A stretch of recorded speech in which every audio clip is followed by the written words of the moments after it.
Hi, and welcome to this playthrough of a map that I have created in the Skyrim Creation Kit. My name is Nate Blair, and let's just jump right into the level. So this is my first experience with the Skyrim Creation Kit.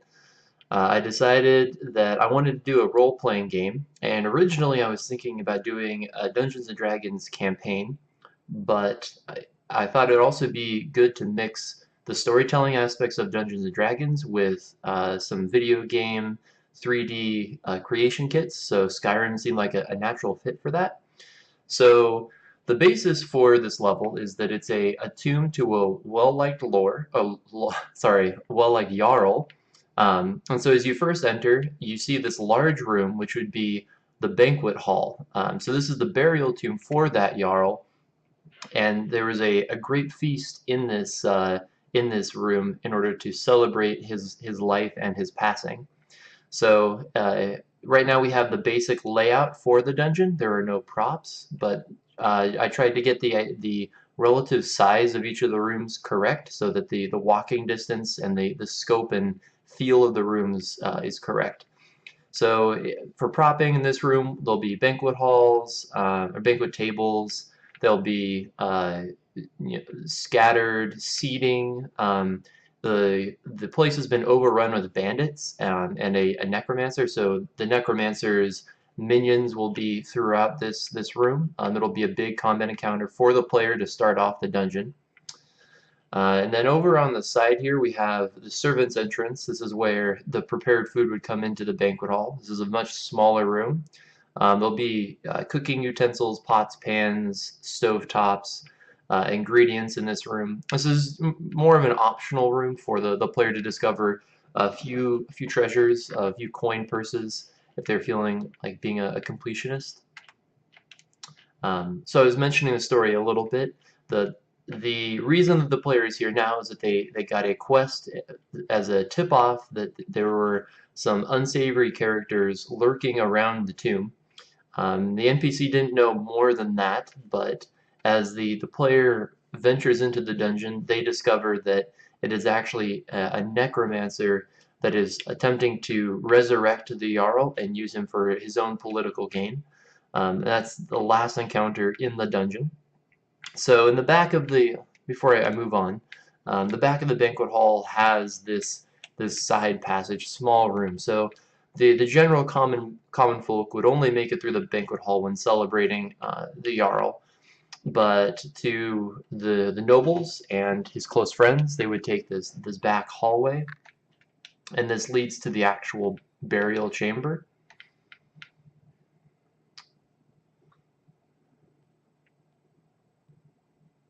And as we enter this room, this would be the official burial chamber for the Jarl. So the tomb and casket will be here in the center of the room, potentially on an elevated pedestal with urns and different adornments around the side.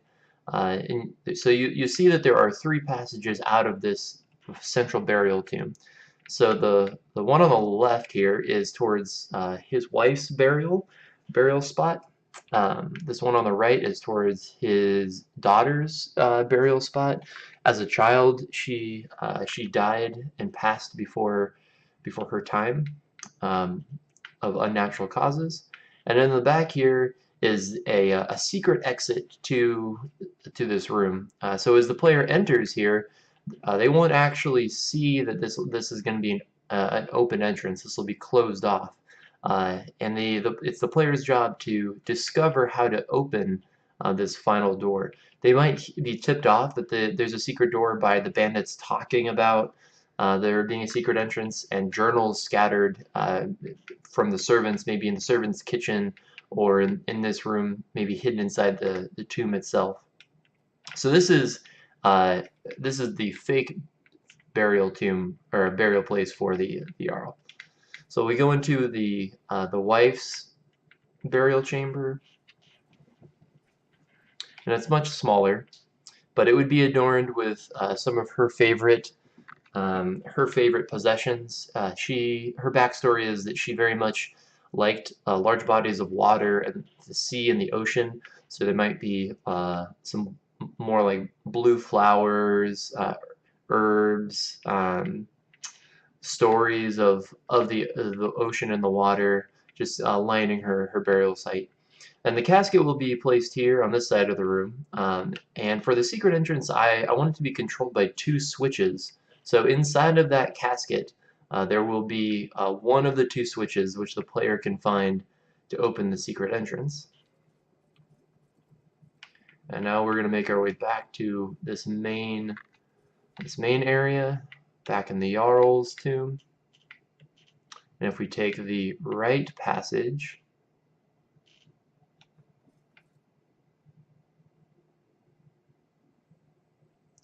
we enter his daughter's burial tomb. And her casket would be on this side of the tomb. As I mentioned, she would have been a child when she passed, so it would be this would be a place where most of the decorations are for a small child, more like a bedroom, just trying to be a place of comfort for her in the afterlife. The second switch for the secret passage would also be in the casket or around the casket. So again, tipping the player off maybe through journals that they have to find that secret switch. And after the player has found both of those switches, then the secret passage would open. And we have this small passageway which opens up into this is like this servant's secret chamber. So the closest servants to the Jarl and the protectors of his actual burial site would use this room as an overnight stay. So there might be some beds, some weapons, maybe a bench for making potions, some small things for eating, a small library. This is really like 2 or 3 people might comfortably have everything that they need to live in this room. I may experiment with the space of this a little bit, maybe reduce the size by even as much as half, just to give it a cozy feeling.